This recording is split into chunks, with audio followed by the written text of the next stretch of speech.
Speaker సందర్భంగా బోయపాటి గారితో మాట్లాడతాం. బోయపాటి గారు ఎలా ఉంది చంద్రబాబు 4వ సారి ముఖ్యమంత్రిగా? సార్ ఒకటే చెప్తున్నాను, ఆనందం నాలో మీలో కనబడుతుంది. ఓకే, అందుకని ఇంకేం కావాలి మీకు? అది చాలు కదా కావాల్సింది. వెనక్కి నేను అనగానే పట్టుకుంటే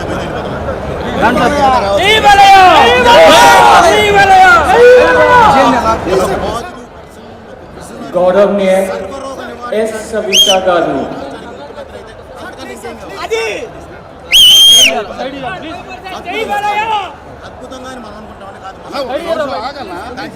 మన స్పీకర్ సందర్భంగా బోయపాటి గారితో మాట్లాడతాం. బోయపాటి గారు ఎలా ఉంది చంద్రబాబు 4వ సారి ముఖ్యమంత్రిగా? సార్ ఒకటే చెప్తున్నాను, ఆనందం నాలో మీలో కనబడుతుంది. ఓకే, అందుకని ఇంకేం కావాలి మీకు? అది చాలు కదా కావాల్సింది. వెనక్కి నేను అనగానే పట్టుకుంటే